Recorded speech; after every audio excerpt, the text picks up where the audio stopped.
کی ہیں کہ بعض اصحاب جو ہے وہ تحریف قرآن کے قائل تھے. اچھا ہاں جی. کون سی آئے کے لیے کس صحابی کے بارے میں کہا تحریف قرآن کے قائل تھے؟ اچھا کال ڈراپ ہو گئی، لندن سے کال تھی. بہرحال جو ہم سمجھ سکے ہیں اس حوالے سے اگر مفتی صاحب نے مناسب سمجھا تو شرعی حوالے سے آپ کو جواب دیں گے. عثمان بھائی آپ کا بہت بہت شکریہ. اور ناظرین اس کال کے ساتھ ہی ہمیں جانا ہے ایک مختصر سے وقفے کے بعد ملتے ہیں. ہمارے ساتھ رہیے گا. جا رہا ہے آپ کے مسائل کا حل، اور جس موضوع پر آج ہم گفتگو کر رہے ہیں وہ ہے تلاوت قرآن مجید کے فضائل اور مسائل. آپ کو بھی ہم پروگرام میں شامل کر رہے ہیں، اور ہمارے بہن بھائی جو موضوع کے حوالے سے سوال کرنا چاہیں یا کوئی بھی مسئلہ شرعی حوالے سے ان کے ذہن میں ہو تو آپ پروگرام میں شامل ہو سکتے ہیں. میرے ساتھ موجود ہیں شیخ الحدیث فقیہ العصر حضرت علامہ مفتی ابوبکر صدیق شاذلی صاحب. انشاءاللہ تعالی قرآن و حدیث سے حوالے سے آپ کے بیان کردہ مسائل کا شرعی حل بیان فرمائیں گے. شامل کرتے ہیں ایک اور کالر کا ہمارے ساتھ موجود ہیں. جی السلام علیکم. ہلو جی وعلیکم السلام. جی بہن کون کہاں سے بات کر رہی ہیں؟ جی میں فرد بات کر رہی ہوں کراچی سے. جی مجھے اپنے والد صاحب کے سلسلے میں پوچھنا تھا، ان کی عمر 85 پلس.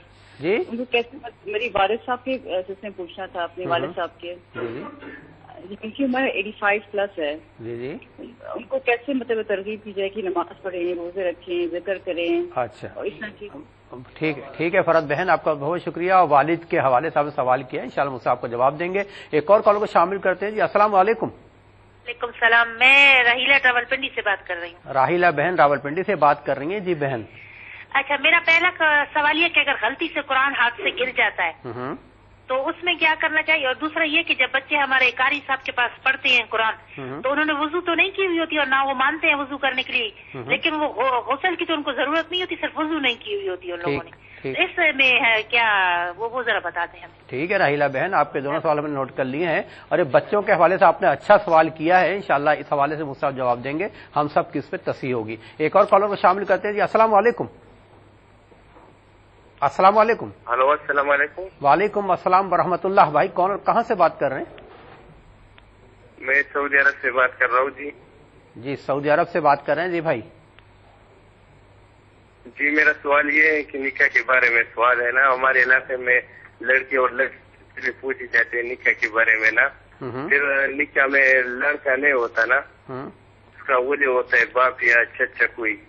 نکاح میں لڑکا نہیں ہوتا تو ان کے کوئی نمائندے ہوتے ہیں، باپ یا چچا وغیرہ. جی ہاں لیکن اس وقت کوئی کال آ جائے نا کسی اور لڑکی کا مثال آ جائے نا اور وہ اس سے بات کر رہا ہوں نکاح کے وقت، تو اس سے نکاح میں کوئی اثر تو نہیں ہوگا نا؟ اور وہ دوسرے لڑکے جو ہے نا اس کی شادی ہو چکی ہے. اچھا مثال آ جائے اور وہ یہ مفتی صاحب سے اسے کال کرے نا. مفتی صاحب کچھ پوچھنا چاہتے ہیں آپ سے، ذرا بتائیے گا. جی مجھ سے پوچھیے گا. نہیں سمجھ میں نہیں آیا یہ سوال کیا ان کا. اچھا مفتی صاحب کہہ رہے ہیں مختصر سوال. یہ مطلب ہے نا کہ نکاح پڑھایا جاتا ہے لڑکی کا لڑکا کا نا، لڑکا دوسری لڑکی سے بات کر رہا ہوں نکاح کے وقت، اس سے نکاح میں کوئی اثر تو نہیں پڑتا ہے نا. اچھا ٹھیک ہے آپ کا سوال ہم نے نوٹ کر لیا. سعودی عرب سے آپ ہم نے ہمارے پروگرام میں شمولیت اختیار کی، آپ کا بہت بہت شکریہ. ایک اور کالر کو شامل کرتے ہیں. جی السلام علیکم. جی السلام علیکم. وعلیکم السلام. جی کون اور کہاں سے؟